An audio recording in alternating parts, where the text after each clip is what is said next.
on formatting research proposals, chapters 1 and 2. We'll be doing the presentation based on the suggested format of the May Kawayan College Graduate School for both English and Filipino.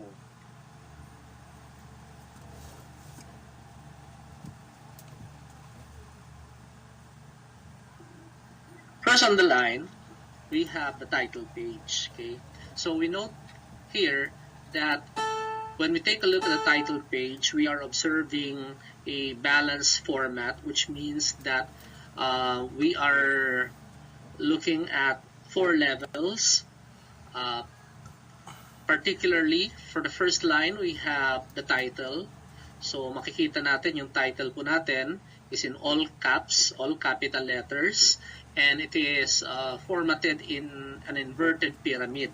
When I say inverted pyramid, it's like an inverted triangle. On the second line, we could see that we have here the presentation, okay, the usual presentation of the proposal. So in English, that is thesis proposal, present to the faculty of the Graduate School of May Kawayan College, City of May Kawayan. Okay, the translation sa kabila, makikita natin, yung say thesis proposal, ang tawag dito sa Filipino ay panukalang thesis. Ginagamit na lang natin yung City of May Kawayan. Hindi na po natin nilalagyan ng Bulacan. For the third line, okay, so we could see here already the inverted pyramid also indicating your major. And then for the last line, we have your name, not in all caps, and then the month and the year that you are submitting this proposal. If you observe, makikita po natin that we are observing a balanced spacing. Okay, so tatansyain nyo po ito. Dapat balance yung spacing.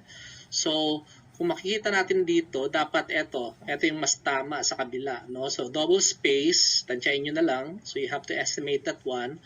But, in between spaces, you should establish what balance of spacing, balance formatting, kumbaga. Okay? So, babalansin nyo yung space in between the lines of your information in your title page. So, ganyan po yung itsura ng ating title page. So, in this case, no, we are on the third time. So, ilalagay po natin dito May 2020. Okay?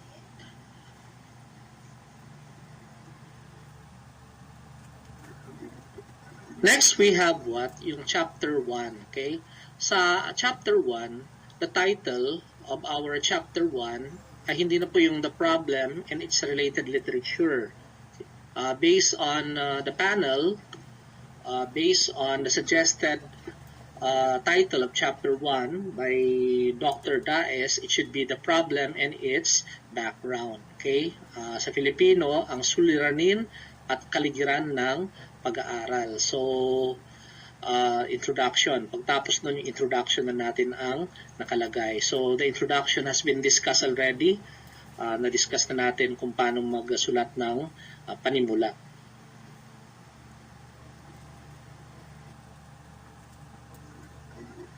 After the introduction, what we have now is the review of related literature.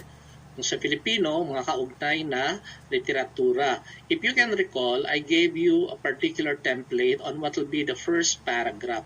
Kung ano po itsura ng ating first paragraph sa ating mga kaugnay na literatura. So, hindi ko na po ipapaliwanag yun because it has been discussed already with the previous lecture. And then, of course, through the APA format and based on the format accepted by May Kawayan College, yung ating first key term ay naka-bold, not all letters are capitalized, and it ends with a period. So makikita nyo, yung mga key terms na in-establish natin dun sa ating title, okay, sa pagsulat ng review of related literature, the first key term is in bold, no? And then it ends with a period. And after that, idudugtong na po natin yung pinakauna nating paliwanag regarding our first key term of our review of related literature. After which, of course, still in our review of related literature, we will be discussing already the other key terms. So the same format lang din po. When we present our other key terms, naka-bold po siya, it ends with a period, and then idudugtong na po natin yung ating paliwanag, yung ating mga paragraphs. No? Now observe, if the word is a proper noun, so we try to go back in using the capital letter, okay? But basically, based on the APA format, once that we present our review of related literature key term, only the first letter is in capital letter, and don't forget, it ends with a period.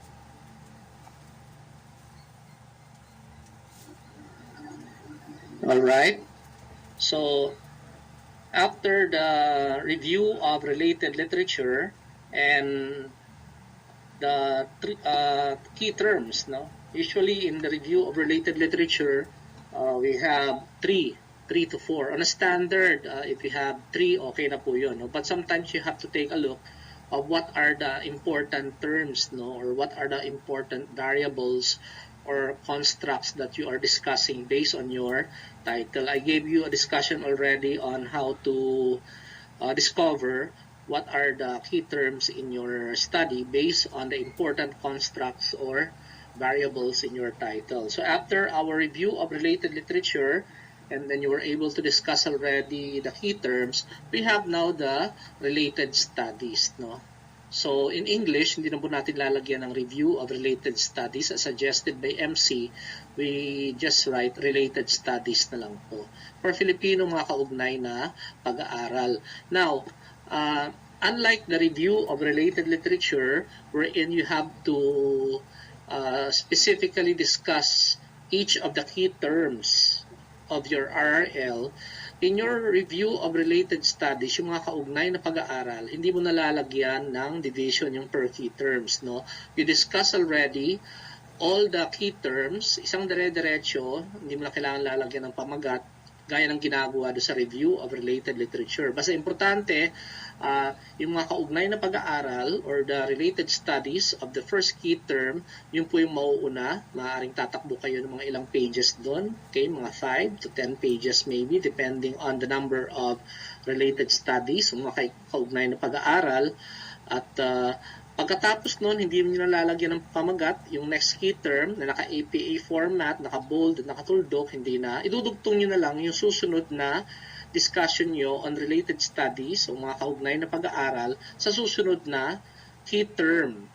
At ganun din ang gagawin nyo sa susunod na key term. Dire-diretso na. Wala na siyang title or wala na siyang pinaka-subtitle per key term. Unlike dun sa ating review of related literature.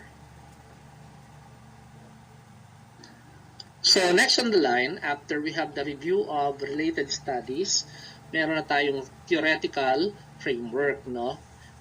Or batayang theoretical. Okay? So you could see your theoretical framework based on the theories that you have na discover nyo dun sa review of related literature. And particularly sa review of related literature po ito. These are the top supporting theories of your study. Okay? You can only discover that these theories or models based on your research, based dun sa inyong pagbabasa, no? You will discover that in your study, there are at least 3, no? 2 to 3. For MC, actually, they are requiring at least 2 to 3 theoretical support or theoretical underpinning of your study. To be safe, for the panel, mas maganda 3. Okay? Now, in writing your theoretical framework, okay, or batayang theoretical, the format is the first time na babanggitin nyo ang inyong mga teorya or mga theoretical underpinnings, they should be typed in bold. Okay? So, itatype nyo siya ng bold sa unang beses nyo silang na isulat. Okay? Kung paano nyo siya i-present sa first paragraph, yung mga 3 teorya na to, or each time na babanggitin mo yung teorya for the first time, you are going to type it in bold. Okay? Pwede nyo i-bold din pati yung author, pero mas maganda yung theory na lang ang ibobold mo. Tulad nito, yung theory, socio-cultural theory of cognitive development. Okay? So, okay lang na wag mo na i-bold yung si Vygotsky at yung author, yung pang author. Ganun din sa Filipino, theory ang constructivismo, tama po ito, siya lang yung naka-bold. Wag mo na i-bold si Piaget. Okay? So, the theoretical framework actually is a sort of an outline, no, of the theoretical support of your study. Hindi po kailangan masyadong mahaba po ito. Mga 2 to 3 pages lang. Okay, or per theory, for example, papaliwanag mo siya, isa-summarize mo siya, present the author and the year, ipaliwanag mo lang siya in 3 to 4 paragraphs per theory, okay na po yun. So, tatakbo lang po siya ng mga 2 to 3 pages.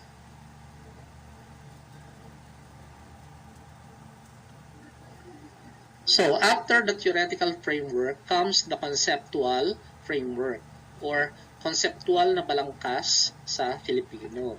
So, if you could see, this particular information in your study has been conceptualized already. Karamihan nga sa inyo, once that I return your conceptualization, ay nandun na po yung inyong conceptual framework o yung conceptual na balangkas. Iniayos ko na siya, nirevise ko na po siya. Lahat actually ng mga papers nyo, conceptualization, ay kinonceptualize natin using the IPO, no? The input, process, and the output conceptual paradigm. Ito po kasi ang medyo mas gusto ng panlasa ng panel sa Mekawayan College. Alright, so tignan nyo yung format dito based on the template that I have given you. 3 boxes po, okay? There are 3 boxes. We have the input, the process, and then the output. And then we have a lower box as suggested by the panel. Nakalagay po yung feedback. Okay? And then, of course, we have the dash arrows here indicating the cycle of the input, process, and output. Huwag nyo na pong babaguhin po yan, except dito sa Filipino, may arrow pa to dito sa bandang gitna pataas po, katulad nitong nasa English. And note very well, yung caption po ng ating mga larawan, the caption for our figure is like this. So figure, okay, italicized, then the number of the figure, period, followed by the title of the figure, paradigm of the study. Observe that only the first letter is capitalized at hindi po siya naka-bold. Ganun sa Filipino, naka-italicized, larawan isa, tuldok, paradigm ng pag-aaral. Yung paradigm lang yung big letter. Now, hopefully, yung mga teorya nandito sa baba, okay, ilalagay nyo yung mga teorya dito. Ito sa Filipino, hindi nila nilagay yung kanilang teorya. Okay, sa input, ilalagay nyo po dyan. Saan makikita yung mga teorya? Dun sa mga sinulat nyo sa theoretical framework. Saan nanggaling yung theoretical framework? Base rin siya sa pagpapaliwanag nyo sa inyong review of related literature. Okay. Tapos yung process, yung prosesong ginamit nyo sa study nyo. Now, basically, ang maganda dito, based sa template na binigay ko po sa inyo, yan po ay naka-Roman numeral na. Okay? Step number 1, phase 1, phase 2, and then phase 3. Ito po kasi hindi siya naka-indicate sa phase.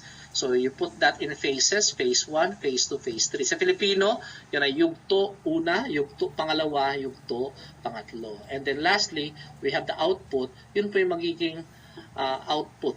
Yung magiging gagawin nyo na kinalabasan ng mga findings, no? What has been the output or what has been the main project of the findings in your study. Okay? Nakalagay, makikita naman po yung output dun sa pinakahuling research question nyo po. Basically, ang laman po ng output nyo po, yun po yung pinakahuling question nyo sa inyong research question.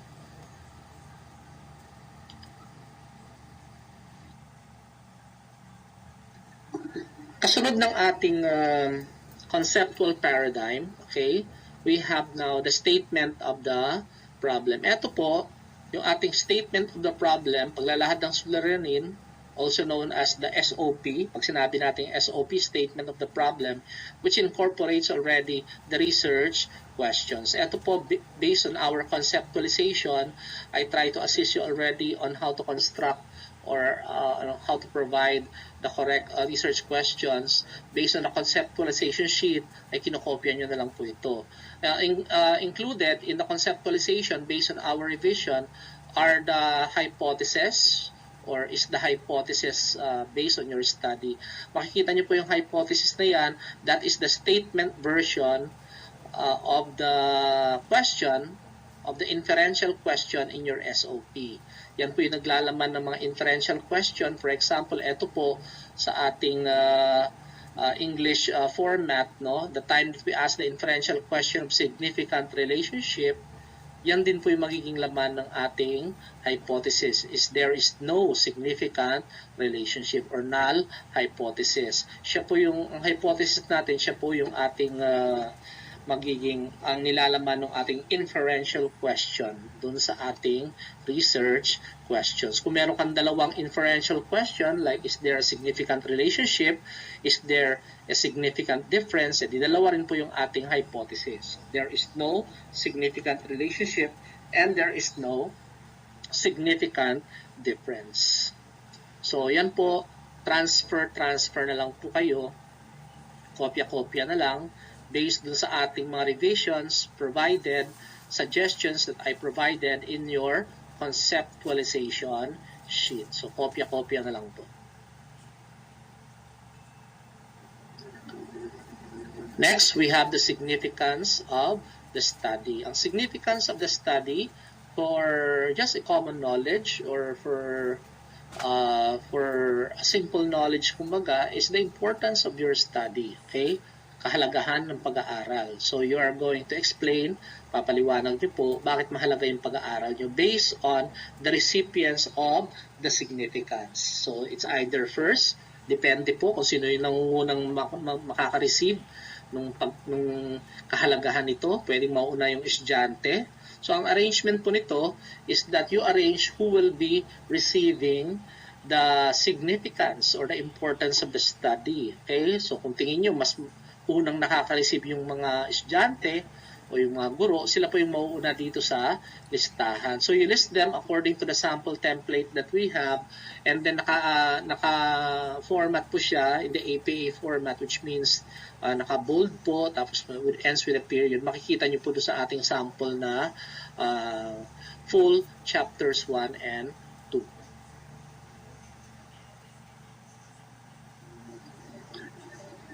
Next, we have the scope and delimitation of the study. In Filipino, that is saklaw at delimitasyon ng pag-aaral.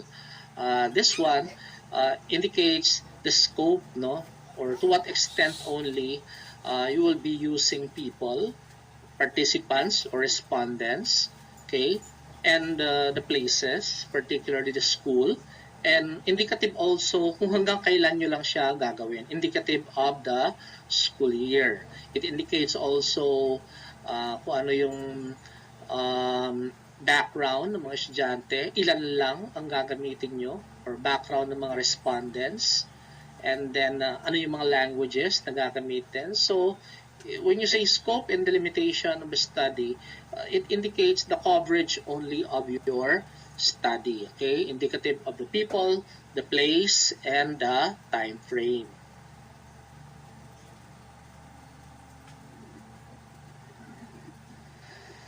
The next item in our proposal is the definition of terms. In Filipino, katuturan ng mga katawagan.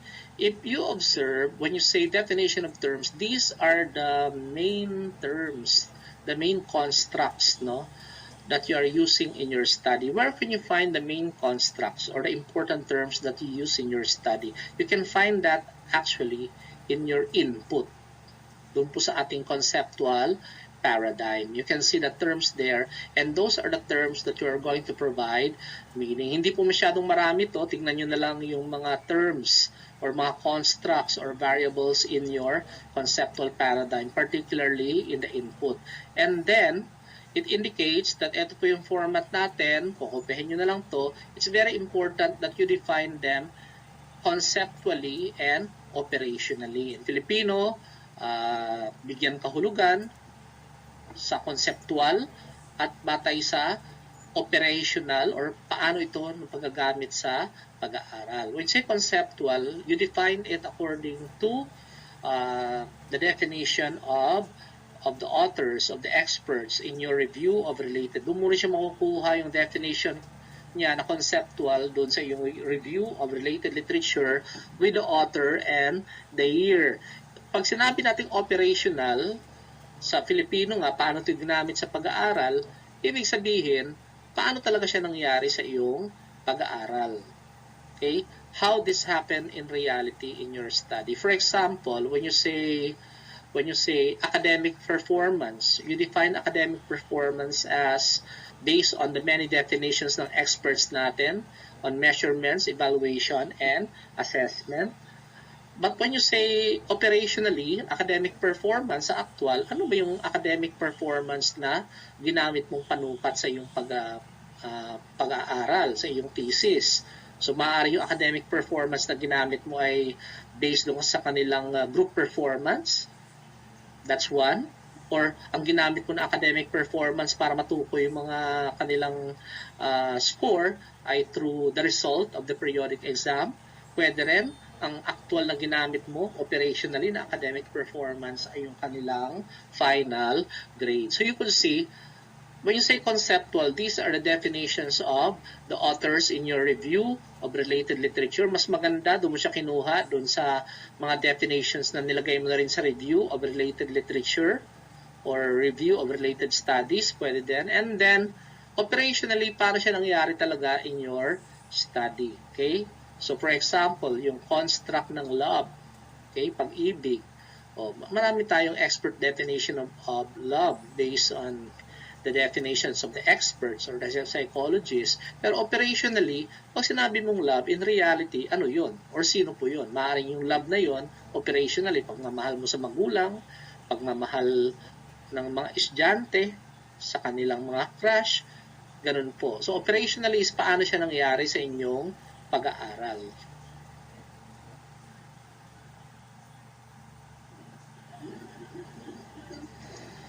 Okay, so we are now on our chapter 2. Tawag natin dito, method and procedures or disenyo at pamamaraan ng pananaliksik. You can see first that by the way, when you say methods of procedures, meron tayo standard dito na pasok na introductory paragraph. Kukopyahin nyo na lang po yan. Walang problema. So, the first item, we have the research method. So, paraan ng pananaliksik. So, babalikan nyo po yung ating pinaka-first lecture on the many research approaches and the many research designs. No? If your study is basically what? Quantitative or qualitative at kung anong klaseng research design po siya. It's either for quantitative, ano bang ginamit mo? Survey, descriptive survey, or gumamit ka ng experimental or correlational design, or gumamit ka ng qualitative design. Either gumamit ka ng phenomenology design or ethnographic design. So, diyan mo ilalagay yung mga approaches and methods na ginamit mo in your study. Next on the line, of course, we have the respondents and setting of the study. Sa Filipino, tagatugon ng pag-aaral at lugar ng pag-aaral. Madali na lang po ito. Alam niyo na po kung sino po yung naging respondents, sino po yung participants of your study. So, makikita natin dito, paliwanag mo, anong school sila. Usually, may pagkakahawig po ito sa ating scope and delimitation din. Okay? So, madali na lang itong lagyan kasi nga, by common knowledge naman, alam na natin kung sino yung taga-tugon ng pag-aaral, sino yung ginamit yung tao sa pag-aaral at saan nyo ginawa yung pag-aaral at kung kailan nyo siya ginawa.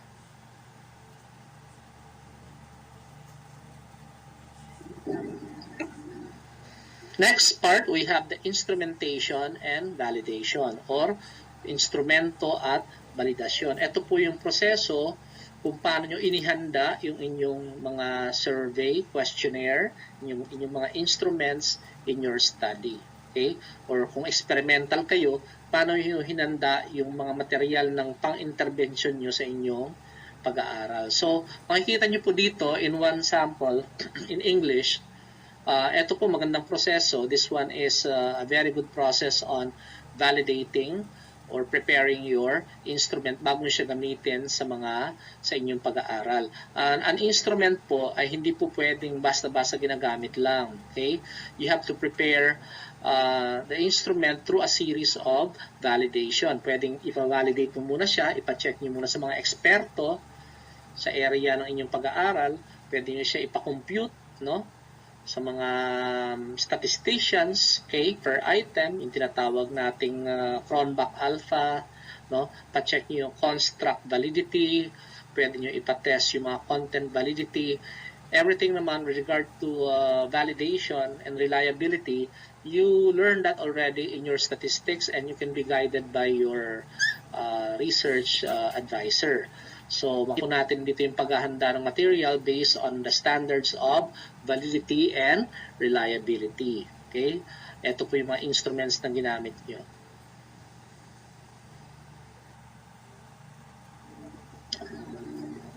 Next, we have the data gathering procedures. Ito po yung proseso. Particularly, this is the step-by-step process.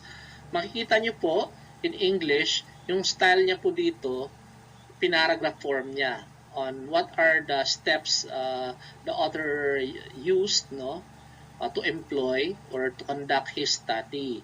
Ang suggestion ko po, mas maganda po yung paraan ng pagsagawa, pangangalap ng datos, because this is a process. Ilagay nyo phase 1, phase 2, phase 3. Okay? Nandun naman po sa ating conceptual framework po yun na binigay ko sa inyo. Yung sa ating process part, di ba? Meron tayong input.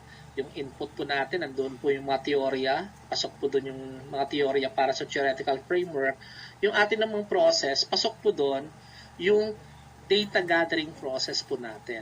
Yung paano natin yung pagkalap ng datos. No? So, ilagay nyo dito, paliwanag nyo, tulad po nito, inumpisahan niya kung ano yung unang yugto, no? Yung mga first steps na ginawa niya sa study niya. Sa sample po natin, makikita nyo po, meron siyang yugto una, yugto pangalawa, yugto pangatlo. Dito din, pwede nyo nang gawin din, phase 1, phase 2, phase 3. Phase 1, yung pag-prepare ng inyong instrument and validation. Yung phase 2, pag-implement, okay? Pag-gather ng data, implementation and gathering of the data. Phase 3, ang phase 3 po ay interpretation and analysis and discussion of the results. Or pwede rin na interpretation and analysis na lang muna.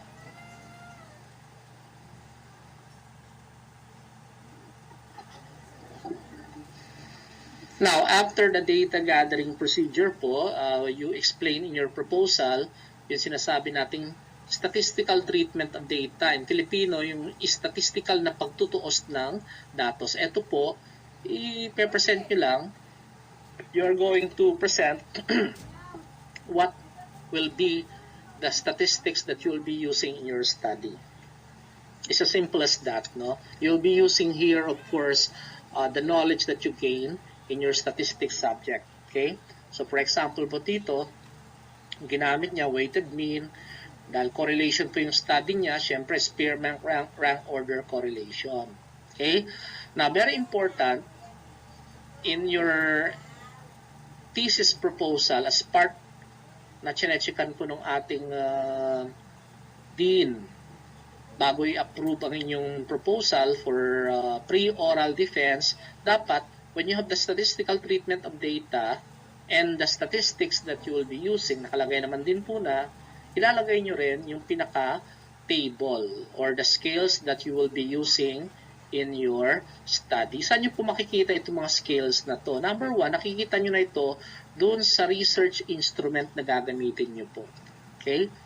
Or, these are the scales that you will be using to check, to measure the data that you have. So, ilalagay nyo po yan doon sa pinakabandang dulo after explaining your statistical data or statistical na pagtutuos ng datos. Huwag nyo pong kalilimutan na huwag lagyan ng Likert scale or ng scale, ng table of scales that you will be using in your study in your chapter 2, sa bandang dulo ng iyong chapter 2. And finally, of course, we have now the references. So I already explained how to format your references.